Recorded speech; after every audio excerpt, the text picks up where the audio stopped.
não vai um cabo da sua casa até a operadora, né?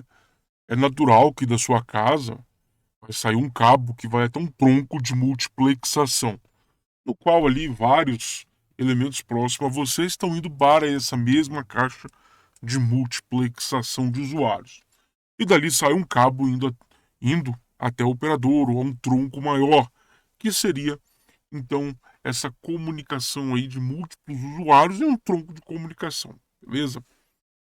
E nós vamos estudar justamente isso hoje, bem como nós vamos falar sobre modulação digital. Por quê? Nós trabalhamos com zeros e uns, né, aqui na máquina, mas na hora de transmitir em muitos meios de comunicação não dá para fazer isso. Então, coloca-se o quê? Um sinal analógico para transportar esses dados formato digital ali. Bom, esse processo de converter esses bits em sinais analógicos, ele é chamado então de modulação digital, tá? Vamos pegar o esquema mais simples, o mais básico de todos, naturalmente, que é converter bit não existe em um sinal, tá? Bom, nós vamos ver rapidinho isso aqui, tá? E que naturalmente nós podemos trabalhar com um mínimo ali que seria zero na minha frequência, né, na minha taxa de frequência, até um número definido, beleza? Chamamos isso então de banda base. Banda base, então, ela começa ali na frequência zero, aí vai chegar até um limite, tá? Que é definido.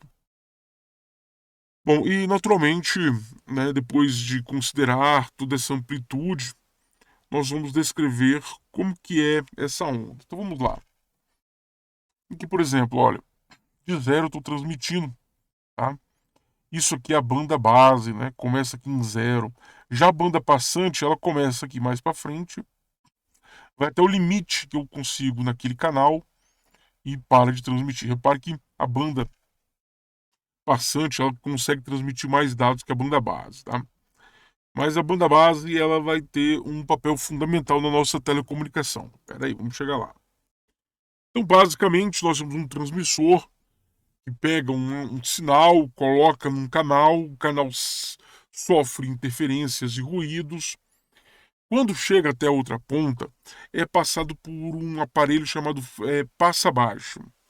Passa-baixo ele tira o noise de fundo, ou seja, tira todo aquele ruído do canal de fundo clássico, né?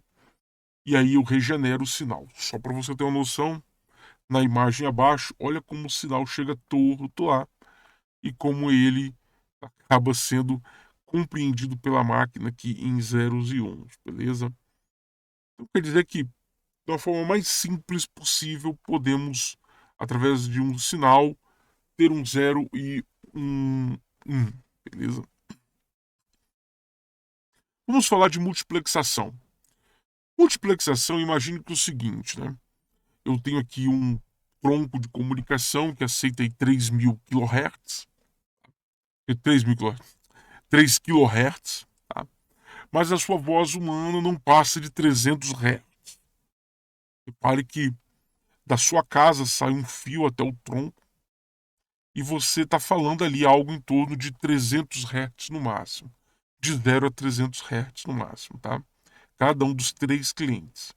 Chegando no tronco de multiplexação, uma caixa, um aparelho, que fica colocado numa pracinha ou num poste, é feito um trabalho sobre a onda com relação às frequências, é modificada as frequências, e então ele pode somar essas frequências num único tronco de saída. Então, nesse exato momento aqui em vermelho, eu tenho três clientes conversando ao mesmo tempo no tronco. Isso é útil porque vai reduzir o número de cabeamento em postes, tá? E também é possível colocar um amplificador de sinal aqui na pracinha ou próximo aqui numa esquina e amplificar o sinal por um meio de comunicação melhor e chegar até a operadora, tá? Bom, esses esquemas que nós vamos estudar, né, ele resultam de transmissão de banda passante, em que o sinal ocupa uma banda de frequência em torno da frequência máxima ali que eu posso colocar naquele meio. Então, aqui em verde seria mais ou menos o que os clientes estariam se comunicando nessa imagem aqui, ó, 3 clientes. E depois que eu passo pela minha, pelo meu multiplexador, que está aqui próximo, essas várias somas de sinais vão chegar ali à banda passante, tá? Que seria o máximo que o canal transmitiria, o canal do tronco. Bom, e os canais normalmente são compartilhados por vários sinais, ou seja, vários clientes. Afinal, é muito mais conveniente usar um único fio para transportar, né? Até a operadora reduz o número de cobre, e sabemos que hoje em dia cobre é um problema, não é isso? Por isso, inclusive, que muitos troncos estão sendo substituídos para fibra ótica. Muito melhor, inclusive, na questão de transmissão. Tá? Então, aqui eu tenho um canal, eu tenho a diferença de banda base, repare que a banda base começa em 0. Né? A banda passante começa um pouco mais avançado, vai até o limite, tá? Do canal, que no caso ali vai ser o tronco de comunicação. O mais clássico de todos seria representar 1 por uma tensão, né? E 0 por nenhuma ou uma outra tensão. Mas temos que também entender que a fibra pode ter, no caso de fibra, pode ter presença ou ausência de luz. Eu já venho falando isso com vocês há um bom tempo, né? Presença, ausência, é muito fácil para trabalhar com questões de bits. O mais básico de tudo que nós temos é o NRZ, ou seja, tem uma tensão, significa que é 1.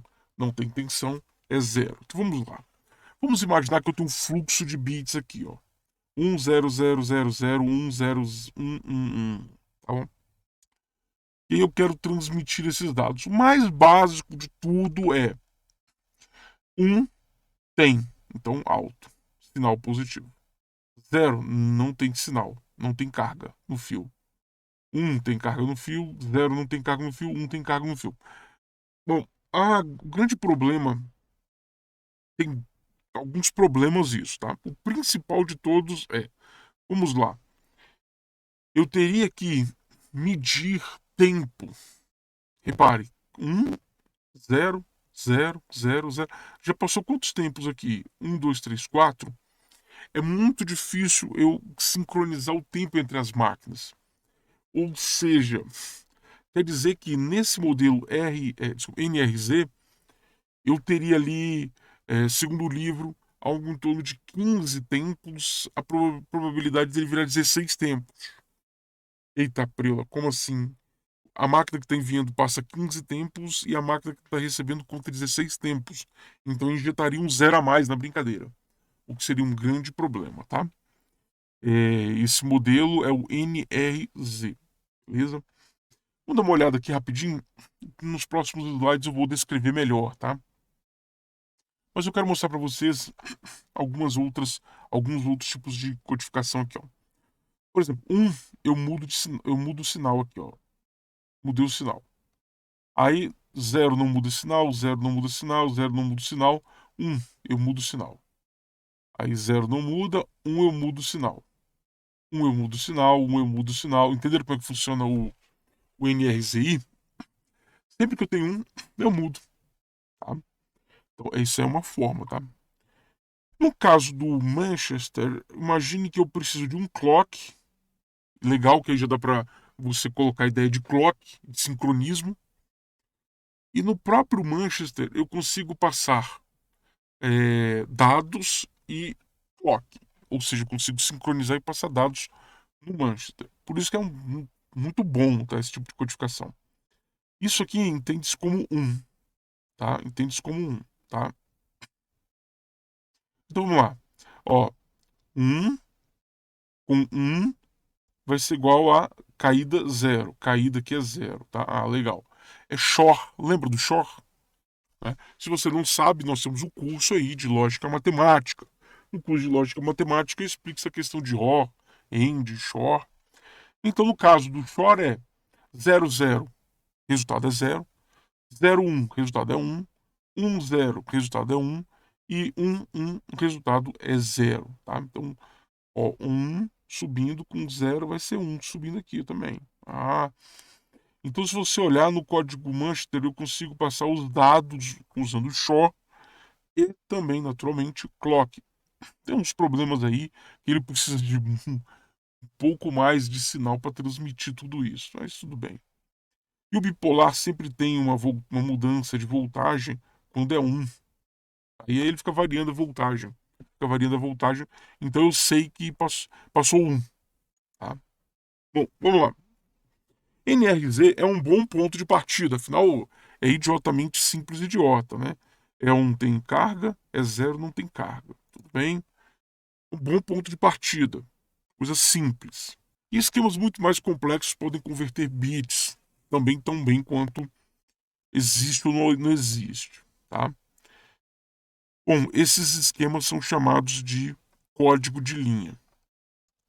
Manchester, aqui um truque inteligente. O cara colocou o quê? Ele colocou no sinal, conforme nós vimos, um clock ou clock key com os dados que nós temos aqui. Então, no Manchester nós temos isso, o clock e o sinal de dados passando. Tá? E aí ele faz um XOR. E aí eu consigo isso. O clock faz uma transição de clock em cada bit. E naturalmente de modo que funciona com um problema que eu preciso de um pouco mais de taxa de transmissão, tá? Quando ele é chorado com o nível 0, ele faz a transição de baixo para alto, né? Porque se você olhar, né, como o clock está mandando 1 aqui, ó, o clock está mandando 1, vou pegar o clock está mandando 1, aqui está 0, e aí ele sobe aqui, tá vendo? Então tem esse detalhe aí. E naturalmente, se o sinal é 1 e o valor é 1, ele joga para baixo. Então eu coloquei aqui um exemplo que não está no livro do Tannibal, que tem aqui os clocks, o clock, a porta shore, tá? E você tem aqui o envio de dados que nós queremos e naturalmente como sai o sinal, usando o shore. E uma variação que, se você olhar, é a negação do shore clássico no 802.3, tá? Nós vamos falar sobre isso ainda no capítulo 4, com mais detalhes. A desvantagem de codificação Manchester é que ele exige mais largura de banda que o NRZ, em virtude do clock, que ele também tem que passar. E, naturalmente, aprendemos que largura de banda é muito importante. Já o NRI, essa codificação chamada NNIZI, ok? É uma variação do NRZ, ou dislexia complicado, no qual nós mudamos o sinal sempre em 1. Ó. Sempre em 1 a gente muda, ó, tá vendo? Em 1 a gente muda, tá vendo? Tá? Essa é a pegada, então, do NRZI. Tá? Já a codificação bipolar, de modo bem simples, é um código que tem várias tensões, tá? E para cada vez que corre um lógico, eu coloco mais um volts ou menos um volt. E aí eu vou mudando a voltagem sempre que passo um. Então o outro lado sabe, mudou a voltagem, era 1. Mudou a voltagem, era 0. Basicamente assim. Tá? Bom, em geral, queremos usar uma faixa de frequência que não começa em 0 para enviar informações por um canal. Por um motivo muito simples. Se você voltar nessa imagem aqui e você pegar frequências baixíssimas, você transmite pouca informação. Então, na troca, você vai querer puxar mais aqui para o centro e trabalhar no máximo do canal em uma frequência maior. Passa mais informações. Lembrando que nós podemos passar até 8 bits ali, mais ou menos, por hertz, tá? Tranquilo? Então, é, até mesmo para fios, colocar um sinal em uma determinada banda de frequência é útil para permitir que diferentes tipos de sinais coexistam no canal, diferentes tipos de frequência coexistam nesse canal, para fazer a multiplexação, por exemplo. Esse tipo de transmissão é chamado de banda passante, pois uma banda de frequência arbitrária é usada para passar o sinal e sempre bem próximo do limite do cabo, no caso aqui do meio. E pode-se apanhar um sinal de banda base, que ocupa de 0 Hz, né, até BHz, e deslocá-lo para frente, para que ele acomode-se em um canal mais alto, chamamos de canal mais alto. Aqui também nós temos que entender o seguinte, aqui eu tenho bits que eu quero transmitir, tá? E aqui eu mando sinal, por exemplo, não mando sinal, é 0. Então poderia ser trabalhado assim. Poderia ser trabalhado aqui com alteração nos comprimentos de onda, ou até mesmo na mudança de fase, tá? Para trabalhar com isso. A multiplexação por divisão de frequência, FDM, tira proveito da transmissão de banda passante para compartilhar um canal. Então imagine o seguinte, que eu tenho aqui 3 elementos que estão trabalhando em banda base, ou seja, frequências baixas.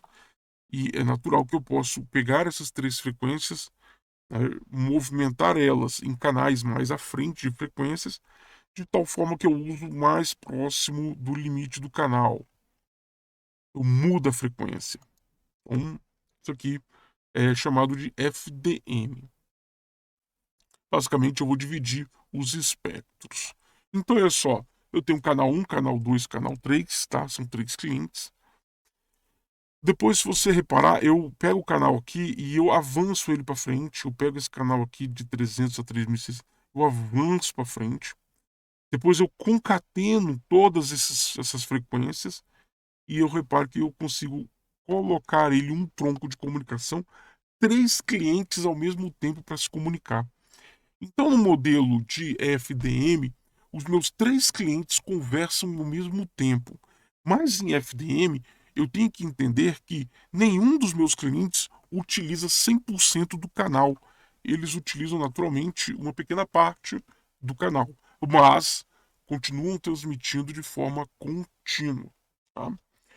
Bom, pode ser usado em redes telefônicas, sem fio, satélite. Dá para utilizar telefonia móvel, nós vamos ver mais para frente também, ali logo no começo ali, na MPS.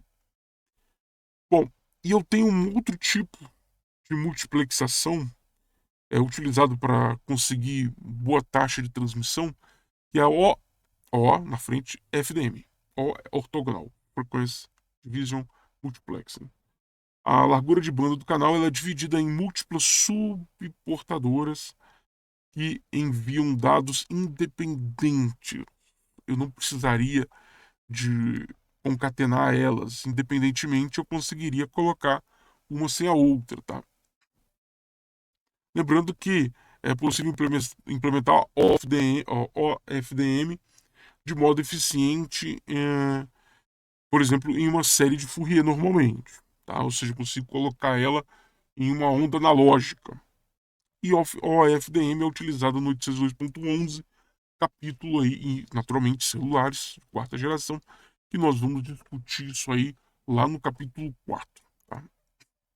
Então nós temos as várias portadoras, os vários canais, e eu consigo colocar uma subportadora sombreada em um determinado ponto. É bacana. E eu tenho uma multiplexação por tempo também. Imagine assim, eu tenho 10 clientes, eu dou 1 segundo para cada cliente, então, naturalmente, você espera 9 tempos, né?